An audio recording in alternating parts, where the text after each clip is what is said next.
Hello à tous. Alors je suis heureuse de vous retrouver pour ce nouvel épisode de À table avec Annabelle. Et aujourd'hui, j'ai eu le plaisir de rencontrer une femme extraordinaire qui s'appelle Françoise. Et Françoise a accueilli avec son mari plus de 80 enfants en tant que famille d'accueil. Et rien que ça, c'est déjà énorme, je trouve. C'est un parcours de vie qui est exceptionnel, qui est atypique. Et en plus, Françoise est une femme malvoyante de naissance. Et malgré ça, eh bien, elle a réussi à accomplir des choses absolument extraordinaires. Et j'ai découvert une femme rafraîchissante, une femme pétillante, une femme courageuse, extrêmement sensible, remplie de compassion. Son témoignage m'a beaucoup parlé et m'a inspirée et me fait me dire mais il n'y a aucune excuse en fait dans la vie pour ne pas accomplir ce que Dieu met dans notre cœur. Et je crois et Aurélie et Laure se sont dit aussi la même chose après avoir écouté le témoignage de Françoise. Et je crois que c'est quelque chose que le Saint-Esprit veut nous communiquer aujourd'hui. Enlever cette peur, enlever aussi quelquefois cette paresse ou cette négligence qu'on peut avoir par rapport aux instructions qu'on a reçues du Seigneur pour notre vie, en disant oui mais Seigneur, est-ce que ça va être possible, etc. Est-ce que je vais être à la hauteur, est-ce que je vais vraiment réussir? Mais rappelons-nous que Dieu qui donne la promesse est celui qui est aussi capable de pouvoir la réaliser. Il va être fidèle envers nous, donc n'ayons pas peur de faire ce pas de foi et de lui dire oui, peu importe notre contexte, peu importe nos limitations, qu'elles soient quelquefois matérielles, mais qu'elles soient aussi physiques, parce que Dieu ne s'est pas trompé lorsqu'il a parlé, Dieu ne s'est pas trompé lorsqu'il t'a parlé, lorsqu'il t'a donné cette direction, lorsqu'il t'a donné ce rêve et ce désir qui est là, quelquefois endormi, quelquefois étouffé. Aujourd'hui, le Saint-Esprit vient souffler sur ce rêve pour le ramener à la vie et aussi te redonner l'espoir, te dire non, ce n'est pas trop tard, je peux encore me lever, il est encore temps pour que je puisse le réaliser. Et écoutez, je vais vous laisser nous retrouver tout de suite avec Françoise autour de la table et je vous le dis vraiment, c'est un super témoignage, une super histoire de vie. Alors à tout de suite autour de la table.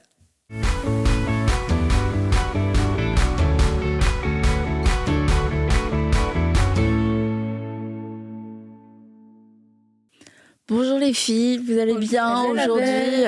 Alors on est toutes les trois, on est en plus petit comité pour commencer cette semaine. Stéphanie viendra nous rejoindre pour le reste de la semaine et on a un sujet qui est quand même cool, les familles atypiques. Les familles atypiques, alors on peut penser à tout un tas de choses. Quand je te dis famille atypique, tu penses à quoi alors? Je pense à une famille recomposée, je pense à plein de choses, ouais. Plein de choses. Non, mais des familles parfois nombreuses.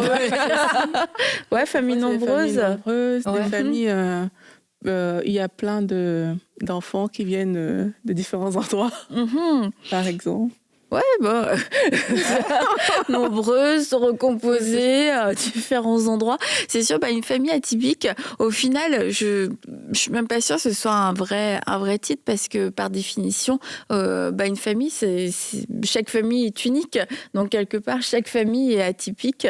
Et moi, je disais tout à l'heure, quand on se parlait, je disais, toi, ta famille, elle est atypique, Aurélie, mais la tienne aussi, alors elle est atypique finalement. Mais parce que tout le monde peut avoir une famille qui est différente d'une autre et peut-être qu'on est un petit peu dans cette norme aujourd'hui que une famille ça doit ressembler à ça et peut-être c'est 2 enfants et puis en dehors de 2 enfants 2, 3 enfants, ça dépend du contexte, contexte en effet.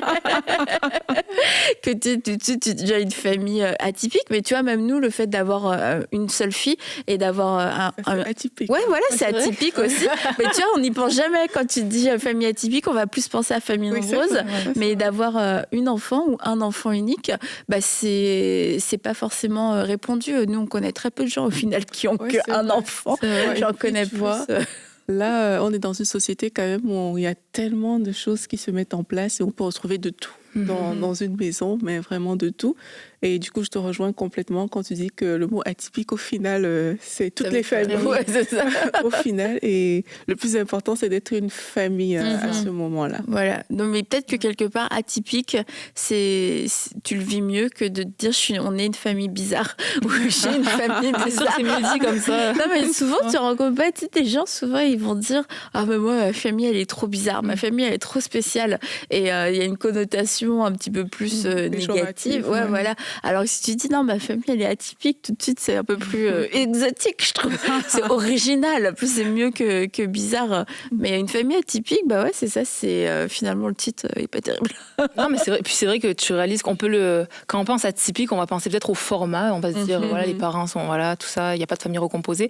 Et en même temps, il y a une famille, ça peut être une famille nombreuse qui est pas courante, mais qui est très traditionnelle dans sa façon de faire, tout est normal. Et autant une famille qui est comme plus standard, tu as 2 enfants, les parents, voilà, et qui peut-être, voilà, par leur façon de vivre, ils vous habitent peut-être dans la jungle. Ouais, ça a été pas mal. Finalement, en fait, c'est la particularité de chaque famille qui la rend. Et ils ont un enfant qu'ils ont appelé Mowgli. On sait pas. Non, et c'est vrai que vu que nous sommes tous uniques et quelque part nous apportons tous notre part de l'atypisme, je sais pas aussi. Atypicité. Je sais pas. Wow. Bon, laissez-nous, dites-nous en commentaire c'est quoi le bon mot. Mais la beauté là-dedans, c'est que on a tous quelque chose à recevoir et à apporter par rapport à ce qu'on vit au travers de notre témoignage. Peu importe la famille dans laquelle on est, ce qu'on vit, on a la possibilité de vraiment témoigner de Jésus, apporter quelque chose, faire une différence dans la vie des gens. Puis ça, c'est beau. Ouais. Et même déjà, Annabelle, le fait d'avoir une famille, tu sais, on est quand même dans une société où, c'est vrai, la famille existe de fait parce qu'un enfant, il naît quelque part, mais le fait d'avoir une famille ou de se sentir en famille, ça peut vraiment faire la différence. Hein. Il y a des personnes qui vont te dire, mais moi, j'ai retrouvé une famille peut-être à tel endroit plutôt qu'à tel autre, parce qu'au-delà de la forme familiale, il y a toute une atmosphère, il y a une ambiance, il y a des valeurs, il y a tellement de choses qui naissent dans une famille, la façon dont tu grandis, les expériences de la vie, peut-être tes premières expériences, c'est là où tu vas les former. Et je crois que tout ça est important et ça forme un tout. Je le dis parce que parfois, on a des cas de famille où, justement, des enfants ont dû changer. Par exemple, parce qu'une situation est arrivée et puis tu as peut-être t'es quitté de la maison de tes parents biologiques, on va dire ça comme ça, pour aller ailleurs. Et ce changement, parfois, ça crée aussi beaucoup de choses dans les cœurs. Hein. Et c'est important de se dire que malgré les changements, la circonstance que Dieu a créée, par exemple, pour te déplacer ailleurs, c'est quelque chose de beau. Il faut savoir valoriser la famille. Il faut savoir valoriser ce changement-là, tout comme des frères et sœurs peut-être qui ont grandi dans la même maison, qui sont les mêmes parents. On doit vraiment pouvoir valoriser ces choses parce que la famille vient de Dieu et c'est important de comprendre que si Dieu a mis en place ce cadre-là, ça veut dire qu'il est sérieux, il est important, on ne doit pas le banaliser. Et la Bible nous dit moi et ma maison, nous servirons l'Éternel. Et c'est moi et ma famille. Alors la Bible ne dit pas toi et tes 2 enfants, toute ta famille très normale, Laure. Toi, tu rentres dans... Stéphanie aussi a 2 enfants. Donc, non, mais vous êtes une famille atypique, toi et Sam aussi, avec vos enfants. Ah oui. Même si vous êtes dans la norme des 2 enfants, ça dépend des contextes, Aurélie. C'est sûr. On l'a dit. Je ne vous dirais pas la norme d'autres pays. Et nous, on est 2 enfants, mon frère et moi aussi, avec nos parents. Mais tu vois, dans notre contexte à nous, on était une famille atypique parce que on habitait en Bretagne et on a été adoptés de Coréens. Il n'y avait pas d'autres Coréens, à part les gens qui avaient... c'était pas des Coréens d'ailleurs, mais bon, nous tous, nous formions une grande famille aux yeux de toute la ville. Les gens qui avaient le restaurant chinois. Je te dis... On leur ressemblait plus non, que mais oui, à vos parents. les gens nous confondaient. Les gens dans la ville pensaient qu'on était comme une seule et même personne. On disait à ma mère, j'ai vu ta fille, j'ai vu ton fils, mais c'était pas du tout nous. C'était genre juste la fille du restaurant chinois. Mais dans notre petite communauté, c'était atypique d'avoir des enfants adoptés, des enfants asiatiques. On était les seuls. Et voilà, comme quoi on peut facilement finalement devenir une famille atypique. Et tu vois, quand on était petits, on se le disait pas forcément qu'on était une famille atypique. Tu vois, j'aurais plutôt misé sur une famille qui a grandi dans la jungle, pas sur nous.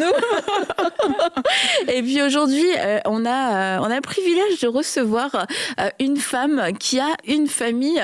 Alors là, pour le coup, je trouve que c'est très atypique. Une famille très atypique, un modèle familial qui est hyper inspirant. C'est Françoise. Et Françoise et son mari ont accueilli, figurez-vous, 80 enfants. Wow. 80, c'est quand même énorme. Donc, Françoise, bienvenue dans À table avec Annabelle. Merci, bonjour à toutes. Comme je le disais aux filles, vous avez, vous et votre mari, accueilli 80, voire plus, 80 enfants, c'est ça, au cours de votre vie. Oui, au cours de la vie, pas tous ensemble. Mais quand même, votre vie n'était pas si longue que ça, donc ça fait quand même beaucoup d'enfants, quoi qu'il en soit. Ça fait quand même beaucoup d'enfants à la maison parfois, oui, tout à fait.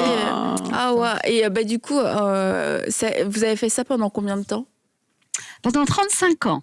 Juste jeune retraité, voilà. Pendant 35 ans, on a accueilli des enfants de l'aide sociale à l'enfance et de la protection judiciaire de la jeunesse, donc qui nous étaient confiés et qu'on a élevés comme les nôtres sur plusieurs années ou sur 48 heures, parfois seulement, quand il y avait besoin qu'ils se posent là où ils pouvaient se sentir bien après parfois des fugues, des situations extrêmement compliquées.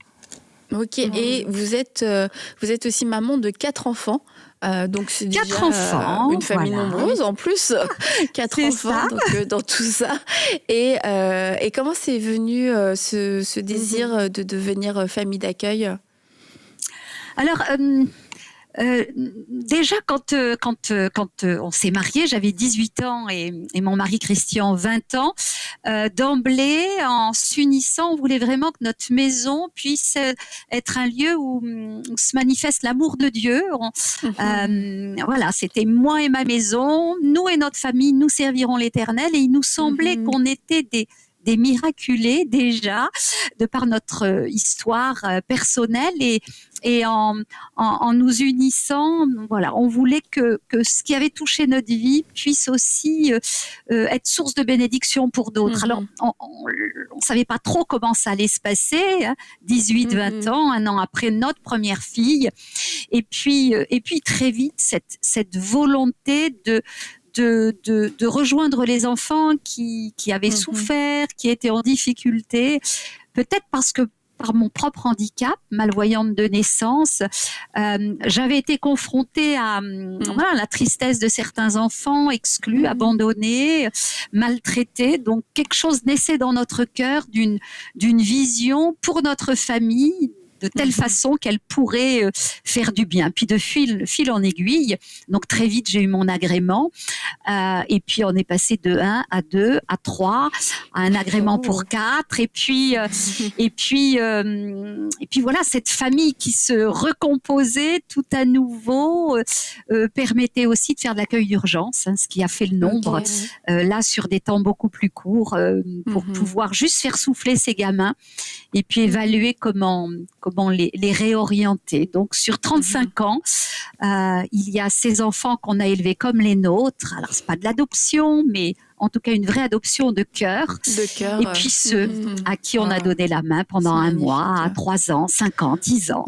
Voilà. C'est génial. Alors c'est sûr qu'on a déjà plein de questions sur le plateau qui émergent, mais j'aimerais revenir sur un point, Françoise. Vous nous avez dit que vous êtes malvoyante de naissance, donc vous êtes malvoyante profonde, c'est comme ça qu'on dit, c'est ça ? Alors c'est comme ça qu'on dit. Alors à la naissance, un petit dixième à l'œil droit et juste perception lumineuse de l'œil gauche. Et puis Et puis en 2004, décollement de rétine, et donc je n'ai plus que la perception lumineuse. D'accord. Mais d'un point de vue pratique, en fait, déjà, on se demande comment ça se passe au quotidien, et même avec, je veux dire, un quotidien un peu plus tranquille, normal, mais en plus à tout ça, on ajoute de l'accueil d'urgence, etc. Je me dis, comment est-ce que ça se passe au quotidien pour vous ? Est-ce que le fait d'être malvoyante, ça a été... déjà, en fait, est-ce que pour vous, ça a été une limite, se dire est-ce que je vais pouvoir le faire ? Est-ce que c'est bien que je le fasse ? Alors, je crois que mon parcours avec cette rencontre qui a complètement changé ma vie à 16 ans avec Dieu, où je suis passée de cet état de révolté. J'avais l'impression vraiment que Dieu m'avait abandonnée. Pourquoi il prenait soin des autres, pourquoi j'avais été témoin de guérison, puis pas moi. Et puis cette rencontre avec Dieu, cet amour ineffable, inconditionnel qui m'a touchée, m'a donné de réaliser que Dieu m'aimait telle que j'étais, y compris malvoyante, et que le premier des miracles, c'était la guérison de la cécité de mon cœur. Et ça, je crois que ça m'a rempli d'espérance et ça m'a permis de vaincre les obstacles du quotidien, de me dire que j'étais pas une victime, mais que cette particularité, ce handicap, j'avais toujours l'image de la course de handicap avec les chevaux, quoi. Oui, il y avait un handicap dans ma vie, mais j'étais une sportive avec mon Dieu et que je saurais les franchir. Donc voilà, ça m'a aidée. J'ai découvert aussi comment Dieu pouvait bousculer les choses et me permettre de voir autrement. Et l'accueil donc de ces enfants blessés, meurtris, parfois abandonnés, se faisait aussi sur la base de difficultés communes. Et j'aimais quand je les sentais hostiles, apeurés, parfois révoltés aussi, j'aimais leur dire qu'au fond, eux et moi, on était face à des difficultés qu'il allait falloir résoudre ensemble. Et que moi, j'avais découvert en Jésus la capacité de vaincre les difficultés que j'avais envie de leur transmettre. Ces réalités-là. Mais les enfants, quand ils arrivaient, est-ce qu'ils étaient... c'était quoi, en fait, leur réaction? Alors, parfois du recul, de la peur, souvent une forme d'empathie, où ils n'avaient pas le sentiment que j'étais toute puissante, la maman qui voulait résoudre tout pour eux, mais il y avait comme une rencontre aussi sur la base de nos fragilités, d'un amour partagé. Et alors je crois que les plus petits sentaient en moi ce cœur de maman. Et peut-être que là où c'était le plus touchant, c'était avec les préados et les ados en crise, amenés à la maison par la brigade des mineurs. Je crois qu'ils arrivaient et se disaient, mais dans quoi on nous a mis, quoi. Il fallait qu'en plus on soit avec une handicapée. Je me rappelle d'une jeune de 16 ans extrêmement mal et qui arrive et qui a verbalisé en disant, en plus, il fallait que je sois chez des handicapés. Est-ce que ça c'est une parole qui vous a choqué, blessé? Non, pas du tout, parce que j'entendais aussi son cri comme un cri au secours, et ça m'a permis de la désarmer avec les armes de l'amour, en lui disant, ben oui, tu vois, chacun a sa difficulté, son handicap, et on va faire ensemble. Et en quelques secondes, les larmes roulaient sur son visage, et on se serrait dans les bras parce que je lui expliquais aussi qu'il allait falloir, qu'elle me donne le bras, que j'écoute sa voix. Et oui, je crois que ça nous a permis d'ailleurs de faire un joli chemin ensemble sur la base de l'écoute et d'un partage de malheur qu'on pouvait transformer en joie, peut-être aussi en lui permettant de découvrir que tout ça venait de Dieu pour moi. En tout cas, c'est trop intéressant ce que vous dites. Et vraiment, encore félicitations. Moi, je suis impressionnée par autant de courage que vous avez pu manifester. Et j'aimerais savoir, en fait, c'était quoi la période? Les enfants restaient là longtemps? Ou est-ce que... vous avez dit qu'il y avait des personnes qui venaient sous 48 heures, mais je veux savoir comment on fait pour maintenir le lien avec ces enfants-là. Est-ce que c'est au niveau de la durée, en fait? Je ne sais pas si je m'exprime bien là, mais c'est parce que sur le même toit, parfois il peut avoir des conflits, il peut avoir des choses, mais comment on fait pour maintenir le lien familial entre tous les membres de la famille? Alors nos 4 enfants, je dirais, sont aujourd'hui donc mariés, ont leur propre famille et ont un cœur grand comme l'océan.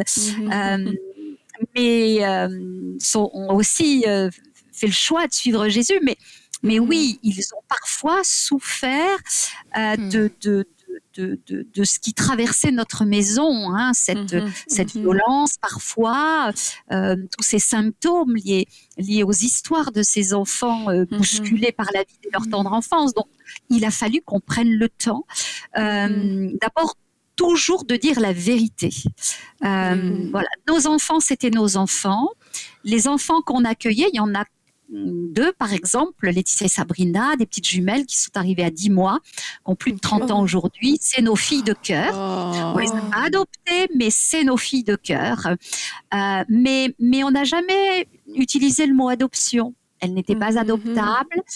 On avait un salaire aussi, puisque c'était dans le cadre du métier de famille d'accueil qu'on les accueillait. Donc, pour nous, la vérité était un élément qui contribuait à permettre à chacun de faire partie de la famille, mais à une place particulière. En sachant quelle était sa place. Okay. Quelle était sa place, voilà. Et puis après, il y a les enfants qui nous rejoignaient, qui nous obligeaient comme ça un petit peu à écarter le cercle familial, puis de nouveau à resserrer les rangs. Et puis il y a ceux qui traversaient là la famille sur quelques jours, quelques mois.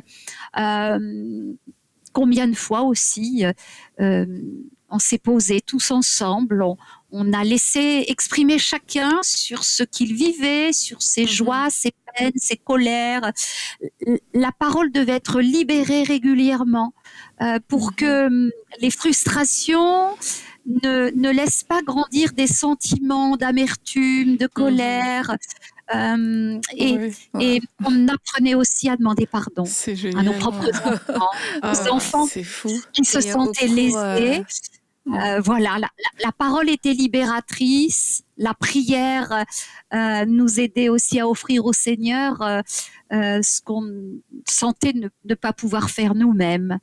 Et c'est quoi la quantité d'enfants que vous avez eu en même temps sous votre Alors en même temps une dizaine en même temps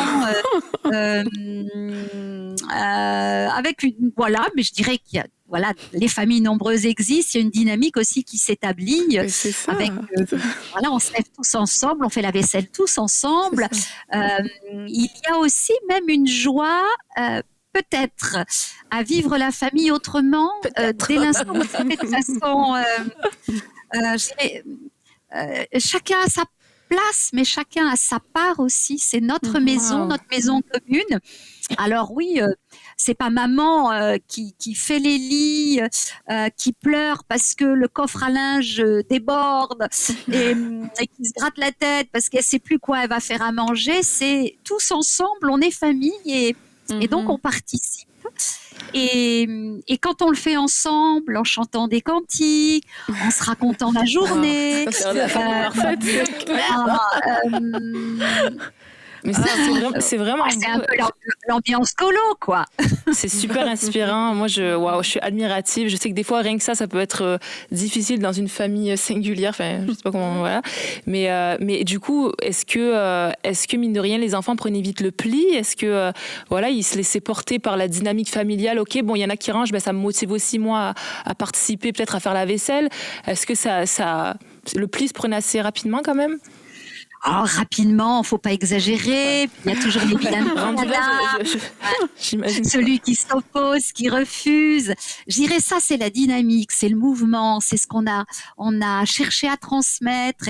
Et puis il y a eu aussi les journées moroses, celles où on se dit ça marche pas, ils veulent pas. Je vais pas y arriver. Et je crois que c'est aussi important de parler de ces moments de doute, où on se sent incapable. Et puis en plus, il y a le handicap. En plus, il y a comment on va faire pour que le difficile ne devienne pas l'impossible. Et je crois que vraiment notre secret, ça a toujours été une certaine complicité entre mon mari et moi. Et puis notre refuge, c'est la chambre haute, quoi. C'est ce lieu de prière, c'est les promesses peut nous rappeler et puis qu'on cherchait à transmettre à nos enfants et à ceux qui étaient accueillis. Alors oui, dynamique dans tout ce qui nous hisse vers le haut et puis force de la prière pour pas se laisser entraîner vers le bas. Oui, voilà. Et en 35 ans d'accueil, c'est quoi l'histoire qui vous a le plus marqué? Il y a tellement de moments magnifiques. Peut-être cette jeune fille qu'on a accueillie, elle avait 10 ans, victime d'abus sexuels et donc complètement fracassée, suivie par un psychiatre qui nous disait je ne sais pas ce qu'on va en faire, et puis de nouveau lien avec sa maman, c'était sa maman qui l'avait abusée et puis voilà, cette jeune fille a 17 ans, lien avec la maman, où on témoigne à la maman aussi de l'œuvre de Dieu dans notre vie, de l'œuvre de Dieu dans la vie de sa fille. Et je crois que vraiment ça amorce quelque chose de magnifique de l'ordre du pardon. La maman décède quelques mois après et sa fille se fait baptiser, donne sa vie à Jésus et en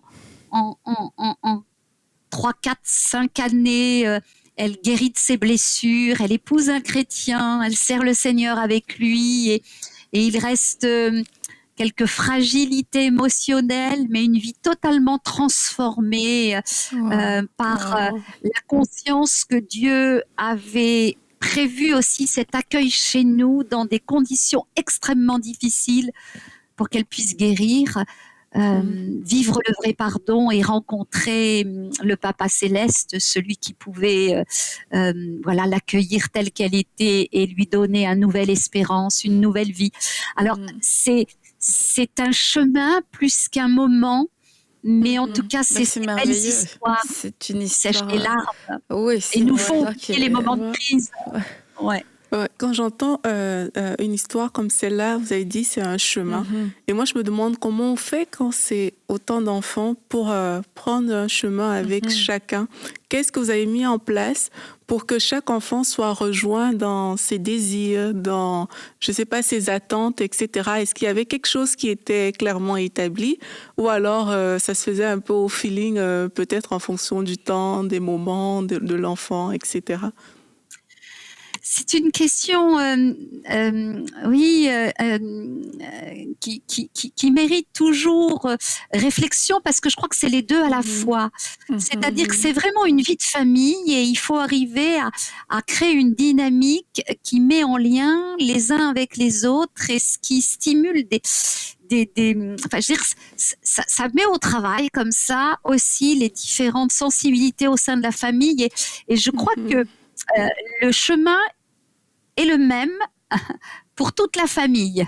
On est embarqués ensemble sur le chemin de la vie, ou je dirais plutôt peut-être qu'on a embarqué dans un bateau là où il faut qu'on cohabite coûte que coûte. Parfois ça tangue, il y a des tempêtes, comme sur le lac avec Jésus, on est tous ensemble. Et en même temps, on est tous ensemble, mais on est bien différents et on a des besoins différents. Donc, il faut pouvoir, peut-être un peu plus au feeling, là, rejoindre celui dont le cœur a parlé, dont les symptômes parfois ont signalé qu'il fallait le rejoindre un peu plus tard, au bord de son lit, lui prendre la main et sortir faire une balade. Il faut arriver à ménager des temps spécifiques, mais les temps spécifiques, ils se font parfois aussi autour du repas, quand tout le monde est là. On peut rejoindre le cœur de l'un ou de l'autre, y compris dans ces temps partagés, mais c'est pas du tout aux dépens de moments de cœur à cœur. Et, Wow. et le fait, Françoise, d'être malvoyante, est-ce que vous avez l'impression que ça vous a donné une sensibilité, une plus grande sensibilité à entendre, à ressentir les choses, particulièrement avec ses enfants, aller au-delà peut-être d'un regard que d'autres pourraient poser, puis voir une certaine condition chez l'enfant, voir une certaine, voir des choses qui peuvent tout de suite étiqueter l'enfant, et que le fait que vous n'ayez pas ce contact-là avec l'enfant, est-ce que vous pensez que quelquefois ça a pu vous permettre de mieux ressentir et de mieux comprendre l'enfant ? Je crois que voilà, on voit bien qu'avec le cœur, l'essentiel est invisible pour les yeux, disait Saint-Exupéry dans Le Petit Prince. Et je crois que oui, ça développe aussi une certaine sensibilité qui n'est pas parasitée par l'apparence au fond, hein, y compris d'ailleurs parfois par les mimiques. Enfin, il y a plein de choses comme ça, hein, que vous voyez et pour pouvoir quand même rejoindre l'autre, il y a une autre dimension qu'il faut développer. Sinon c'est le vide. Voilà, si seulement je m'accroche à voir ce que je ne peux pas voir, alors j'oublie que l'être humain, j'allais dire, ce qui est le plus important au fond, c'est pas ce qu'on voit de lui, c'est ce qu'on ressent. C'est ce qu'on entend même de ce qu'il ne se voit pas et de ce qu'il ne se dit pas d'emblée. Et je crois que Dieu m'a vraiment appris à développer je dirais, c'est plus que ces autres sens, c'est une autre sensibilité qui vient de l'intérieur et qui me permet de rejoindre l'autre dans une écoute aussi que j'ai appris à développer de la façon dont Dieu voit l'autre. Et souvent, je disais, mais Seigneur, toi, tu le vois comment ? Dis-moi ce que tu vois de lui. Et je crois aussi que cette relation avec Dieu a nourri ma foi, m'a permis de dépasser mes propres difficultés, mes propres chagrins, mais m'a permis aussi de découvrir que ce qui était possible pour moi, ça l'était aussi dans ma relation à l'autre. Wow. Et d'un point de vue du quotidien, est-ce que vous pouvez cuisiner ? Comment ça se passe ? Quelles sont les choses que... Alors parfois, les doigts, je me prends une porte. Je crois que ce qui a été le plus difficile, ça a été d'abord dans l'accompagnement pour les devoirs, donc tout à l'oral. On a fait à l'oral, hein. C'est à quoi à faire comme devoir. Alors parfois ils m'ont roulé, hein. Ça c'est super bien. Est-ce que ça c'est quelque chose qui est arrivé, que les enfants puissent aussi faire des petits points douces. Bien sûr, mais complètement. Se cacher, voilà. Arriver avec assurance en me disant ouvre ton cahier de texte, je le prends dans mes mains, il l'ouvre à la page, lis-moi, tout. Et puis mon mari arrivait par derrière et il disait non, les devoirs sont faits. Tout. Et Françoise, une autre question aussi que je me posais, c'était par rapport au, je sais pas comment on dit, mais à l'administration pour être famille d'accueil. Est-ce que ça a été pour eux un frein ou en tout cas un questionnement ? Comment ça se passe dans votre situation en tant que malvoyante ? Est-ce que ça pour eux, ça leur a fait peur au début en tout cas ? Alors oui, ça fait peur. Maintenant, je crois que vraiment dans l'entretien avec les uns et les autres, c'est pas ce qui a été mis en évidence. Et oui, je suis assez convaincue que Dieu a permis que je sois famille d'accueil et que je sois agréée de façon improbable. Et qu'on m'a pas posé de questions autour de mon handicap pour les entretiens qui avaient lieu à domicile. C'est quand même étonnant. Voilà. C'est étonnant. Alors très très vite, dès qu'il a fallu que je me déplace, j'étais accompagnée. Les choses, ont été sues, connues, mais je crois vraiment que ma volonté d'accueillir, d'être attentive aussi au conseil de l'équipe pluridisciplinaire voilà, leur a permis de me faire confiance. Il y a eu des moments plus difficiles en fonction des travailleurs sociaux. Voilà, des saisons plus compliquées, notamment quand j'ai été opérée du décollement de rétine en 2004, où là, je suis passée quand même d'une malvoyante profonde à juste perception lumineuse. Et c'est mon employeur, le directeur de l'époque, qui m'a appelée en me disant « Il n'est pas question qu'on vous enlève les enfants, qu'on les déplace si vous souhaitez les garder. » Et donc, voilà, donc il y a eu là un vrai deal de confiance. Et donc, j'ai pu continuer jusqu'à ma retraite à accueillir dans ces conditions-là. Et je crois vraiment que c'est aussi un vrai miracle que de pouvoir entrer dans les projets de Dieu sans que des problèmes de santé, de handicap ou des personnes qui rencontrent aussi d'autres difficultés parfois. C'est important de se dire que les projets de Dieu pour nous s'accomplissent et que Dieu ouvre des voies et des chemins probables en tournant aussi, en disposant favorablement le cœur de ceux avec lesquels on chemine pour que les choses soient rendues possibles selon Dieu. Je suis convaincue que ça n'aurait pas été possible autrement. Oui, certainement. Et je vous entends parler et j'aimerais quand même que vous nous disiez un peu quelles sont les grandes leçons que vous avez pu tirer de toutes ces années d'expérience, parce que c'est très inspirant et profond ce que vous êtes en train de dire. Alors peut-être la première grande leçon, c'est que dès qu'on prend un peu de distance avec le Seigneur, il y a quelque chose qui s'assèche et qui fait que les difficultés deviennent des véritables montagnes. La deuxième, c'est qu'il faut rester humble et sans Dieu, on peut rien faire. La troisième, c'est que s'ouvrir à l'autre, oublier ses propres difficultés pour rejoindre celui qui a besoin d'une épaule, d'une main tendue, d'une oreille attentive.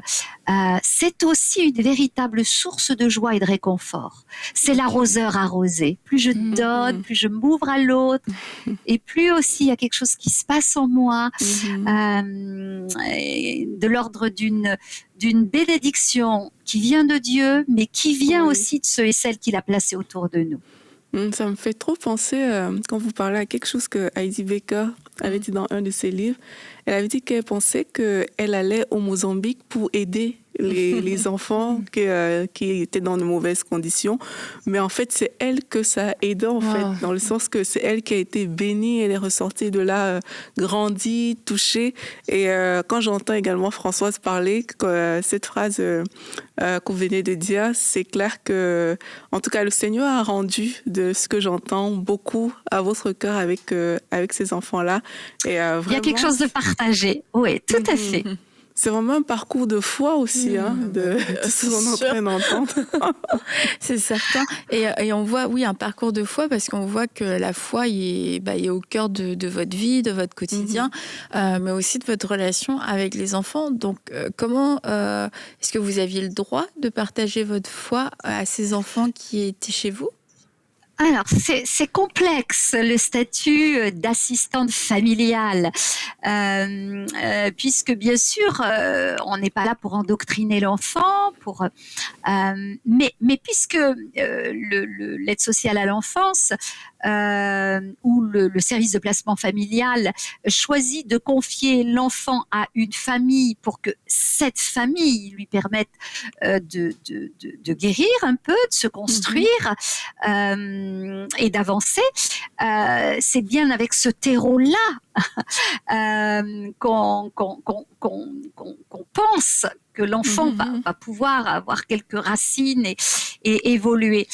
Et donc moi, j'ai toujours argumenté le fait que notre famille ne serait pas ce qu'elle est sans la foi vécue et partagée.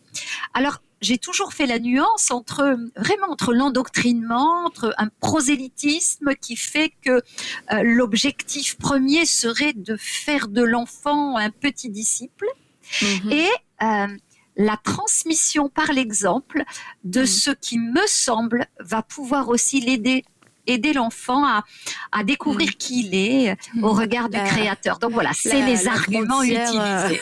Voilà. La frontière est fine quand même, mais je pense que c'est important c'est important ceci dit de bien le formuler.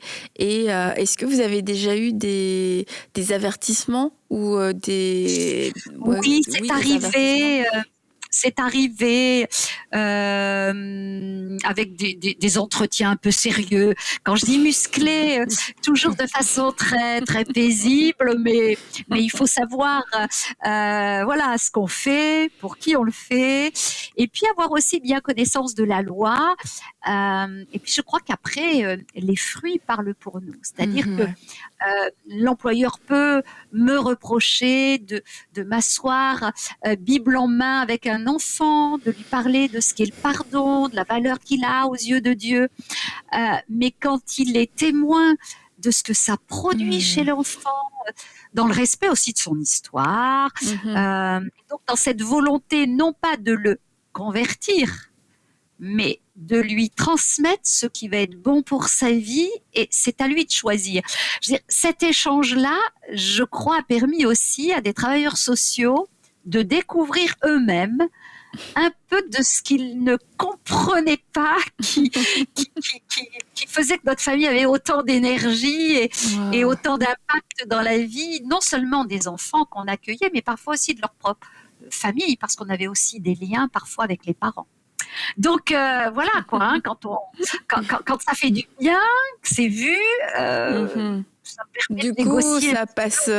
Ça passait bien. On se dit bon, c'est pas trop ce qu'ils font, mais ça a l'air d'être profitable, pour tout le monde. Mon mari serait footballeur, il passerait sa journée sur le stade de football et ça impacterait sa vie. Mon mari est pasteur, donc il vient au culte. Il peut se fermer les oreilles s'il veut, dessiner discrètement, pourvu qu'il respecte ce qu'on vit, et ça développe l'esprit critique. Donc voilà.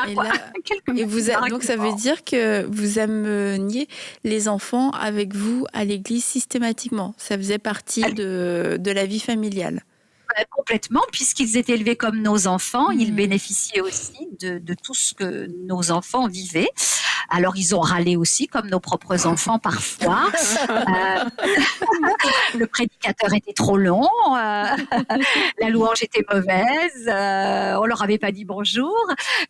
Mais je dirais que la plupart du temps, ils étaient aussi au bénéfice de ces liens qui sont tissés dans une communauté chrétienne, et j'allais dire, voilà, les moments un peu houleux contribuent aussi aux apaisements qui font réfléchir, et on peut mettre des mots.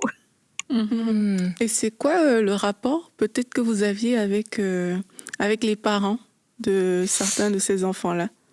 Alors, c'était toujours des rapports avec une certaine médiation, puisque c'est quand même des placements judiciaires.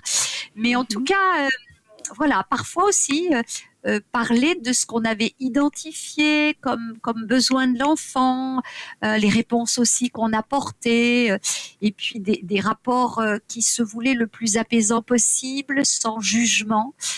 C'était important pour ces parents qu'ils se sentent ni jugés, ni exclus de l'histoire familiale. Donc, on travaillait aussi avec les enfants sur l'importance du pardon, sans nier les traumatismes parfois qu'ils avaient vécus, en mettant aussi des mots sur ce qui était un délit, ce qui les avait fait souffrir et qui ne devait pas être répété. Mais on priait avec les enfants aussi pour leurs parents, c'était leurs parents. Et honorer son père et sa mère, c'est pas forcément accepter l'inacceptable. C'est appeler mal ce qui est mal, mais c'est aussi se dire que c'est les parents que Dieu nous a donnés. Et donc, c'est aussi un travail qu'on faisait avec ces enfants, et on essayait aussi, quand on avait des relations avec les parents, de leur transmettre ce qui brûlait sur notre cœur, à savoir qu'on ne les jugeait pas et qu'on priait pour qu'ils puissent aussi être apaisés et découvrir l'amour de Dieu pour eux et pour leurs enfants. Waouh. C'est indéniable que j'imagine même pas la semence qu'il doit y avoir dans la vie de chacun de ces enfants, et même au point que c'est peut-être atterri dans leurs familles respectives, parce que c'est trop beau. Enfin, j'imagine pas le fruit. Mais et du coup, vous, au jour d'aujourd'hui, est-ce que vous avez quand même vous nous avez raconté que vous aviez contact encore avec quelques enfants qui avaient donné leur vie à Jésus, mais sur les 80 enfants, est-ce que vous avez quand même un contact avec combien d'enfants environ sur ce nombre-là? Alors, que vous sachiez au moins où ils en sont dans leur vie, ou que vous avez des nouvelles. 25 à peu près. Quand même. Où on a des nouvelles, où on se suit sur Facebook, on s'envoie des petits messages, où les liens ont perduré, et où il est resté vraiment des belles choses et des beaux souvenirs. Est-ce qu'il y en a que vous voyez pendant les fêtes ou des anniversaires ou... Oui, la maison elle se trouve en plaine. En tout cas, voilà, c'est ça. Il y en a qui savent venir à la table régulièrement. C'est la famille. C'est la famille. Mais c'est tellement inspirant, mais à tellement de niveaux, en fait, je trouve, votre histoire, parce que on peut avoir des aspirations, et le fait que vous ayez avec votre mari eu ce désir d'être une famille d'accueil, de pouvoir donner de l'amour. Mais je me dis, il y a des gens, pour des raisons peut-être quelquefois qui sont mineures au final, se disent non, peut-être que on va pas y arriver, peut-être que il va y avoir trop de défis. Puis là, les défis, on en a parlé, et vous en avez parlé librement, ouvertement, mais c'est pas du tout ce que je retire en fait de toute cette histoire, même si je comprends que tous les jours n'ont pas été faciles, mais je trouve que c'est pas du tout ce qui ressort de votre histoire, et je crois que ça encourage d'entendre votre témoignage, de se dire, si Dieu a placé un rêve dans notre cœur, si Dieu a placé un désir de faire quelque chose pour l'autre, de se dire je peux le faire en fait, parce que Dieu va me donner la capacité de le faire. Et plus de 80 enfants qui sont passés chez vous, et aujourd'hui 25 avec qui vous avez encore des contacts. Quelquefois, il y a des familles, ils ont 2 enfants, il y en a un qui leur parle plus. Et non, mais je veux dire, c'est quelquefois la dynamique familiale et l'unité est pas facile à mettre en place dans certaines familles. Mais là, de se dire, waouh, dans tout ce contexte-là, et je trouve ça tellement... On n'a plus d'excuses. Ah ouais, franchement, c'est ça, c'est inspirant. C'est inspirant, mais en même temps, c'est ça, t'as raison, Ellie, c'est que ça nous met face à une réalité. C'est de dire, mais en fait, je me cherche des excuses depuis tellement de temps pour ne pas le faire. Et quand on entend aussi le fruit, c'est de se dire, franchement, ça vaut la peine. C'est tellement merveilleux. Ouais, de réaliser, c'est ça. Comme j'ai dit merveilleux, genre 10 fois. Non, mais c'est 3 phrases. Mais de réaliser, c'est vrai que Dieu donne une grâce particulière. Dieu a vraiment ouvert des portes, comme vous l'avez dit. Ça, c'est super encourageant. Donc, tu te dis finalement, si je l'ai à cœur, il n'y a pas de limite, quoi. Le Seigneur va tout conduire, va tout porter. Mon papa disait toujours, avec la vision, Dieu donne la provision. Et je crois que c'est vrai qu'il y a une réalité spirituelle quand on se met en marche sur la parole du Seigneur et qu'on lui fait confiance, et qu'on reste aussi, je crois, vraiment, c'est dans notre faiblesse que se manifeste la toute-puissance de Dieu. C'est rester humble, fragile. Il y a des réalités qui sont les nôtres et qui ne sont pas faciles, mais c'est dans ces vases de terre, là, tout fragile, un peu fêlés, que Dieu dépose ses trésors de grâce, et je crois que c'est ce qui nous permet aussi d'être source de bénédiction pour les autres, parce qu'ils se retrouvent aussi dans notre fragilité.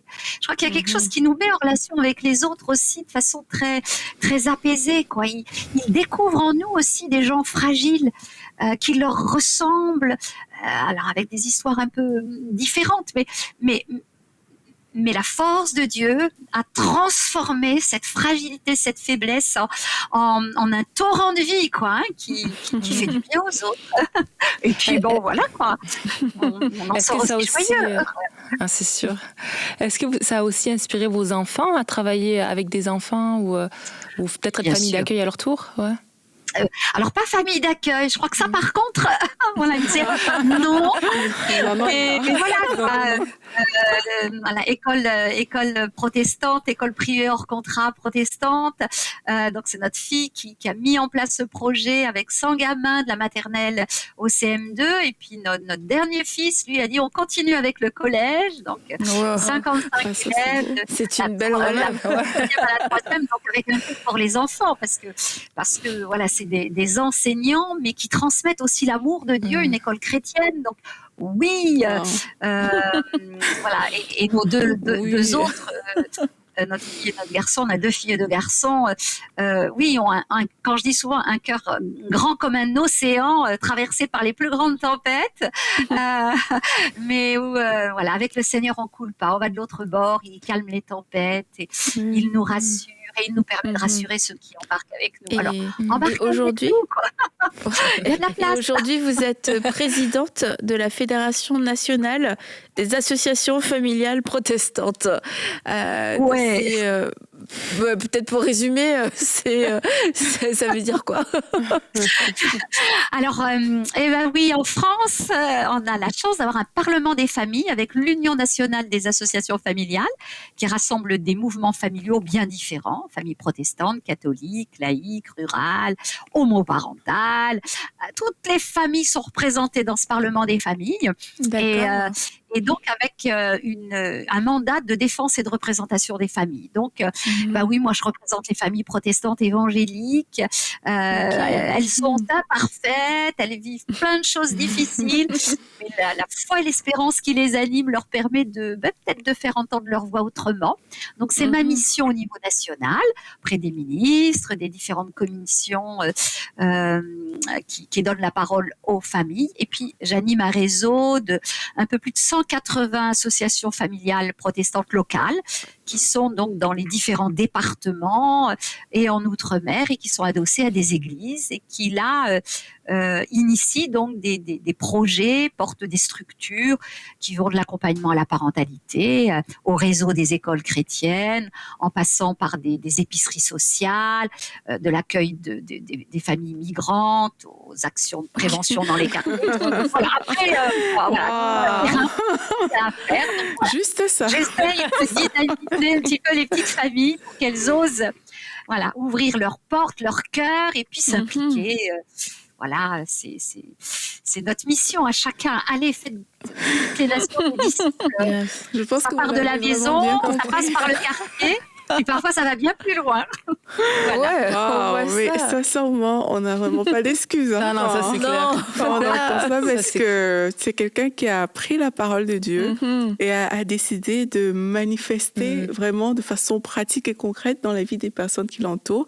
Et je pense, Françoise, que vous êtes vraiment un bon modèle pour nous tous, en fait, de se dire, en fait, quand Dieu met un rêve dans ton cœur, il faut pas le banaliser, en fait. Faut pas toujours voir, j'ai pas de ressources, j'ai pas ceci, j'ai pas cela. Malgré ces insuffisances, le Seigneur, il va pouvoir, il va frayer le chemin, il va faire différentes choses. Tu vas pouvoir porter plusieurs casquettes, un peu comme Françoise en porte aujourd'hui. Et c'est vraiment très enrichissant, je trouve.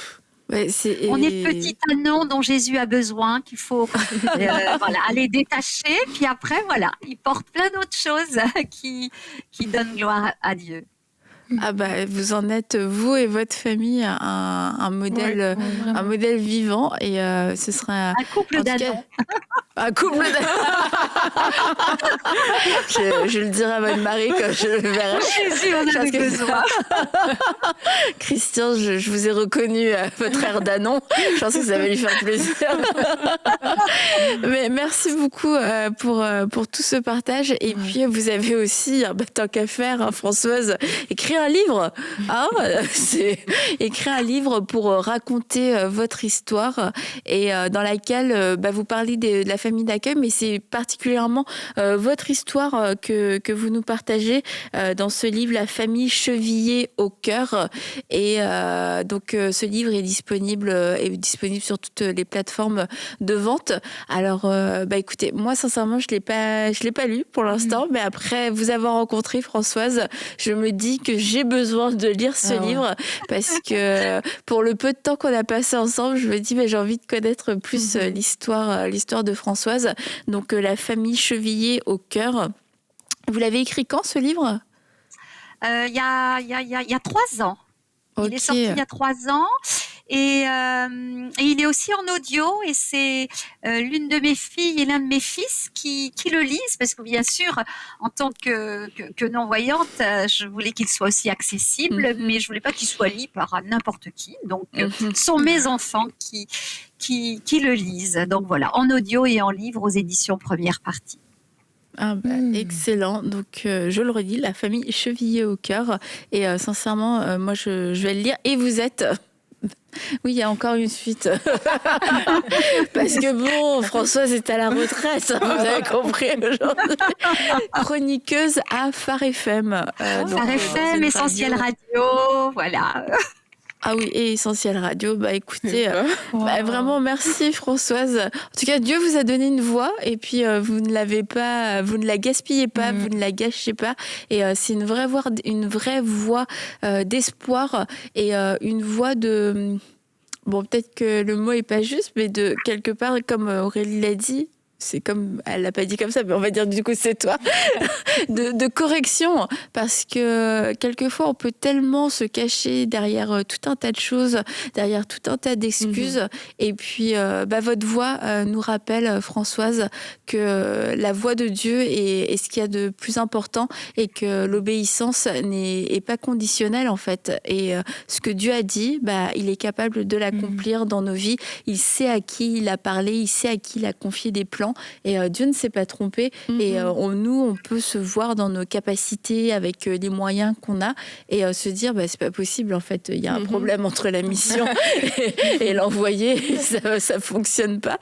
En fait, c'est absolument incroyable comment Dieu se glorifie dans tout ça. Et Dieu, je pense, on peut le dire avec assurance et avec certitude, Françoise, Dieu se glorifie, s'est glorifié, se glorifie encore dans votre vie. Alors merci à vous, à votre mari, à votre famille, pour tout ce que vous faites, et pour cette vie que vous avez décidé de donner et de laisser entre les mains du Seigneur. Mais merci à vous pour la chaleur aussi de ce temps passé autour de la table. Ça a été un grand plaisir, Françoise. On espère vous rencontrer en personne un jour dans notre vie. Moi, ça nous ferait très plaisir de pouvoir vous rencontrer. Vous êtes les bienvenus, à Oni. On vous accueille avec grand plaisir. Merci. C'est un peu notre but de se faire inviter chez tout le monde, chez toutes les personnes qu'on reçoit. Merci pour l'invitation. Déplacer la table et les caméras. Merci beaucoup, Françoise. Puis au plaisir de se voir. Merci à vous les filles d'avoir été là. C'était inspirant. Je pense qu'on repart le cœur rempli. Et puis on va se retrouver pour notre prochain podcast, et on va rencontrer une maman d'une famille nombreuse. Donc là aussi, ça risque d'être très intéressant et aussi inspirant. Donc je vous dis à bientôt, et on se retrouve dans notre prochain podcast dans À table avec Annabelle.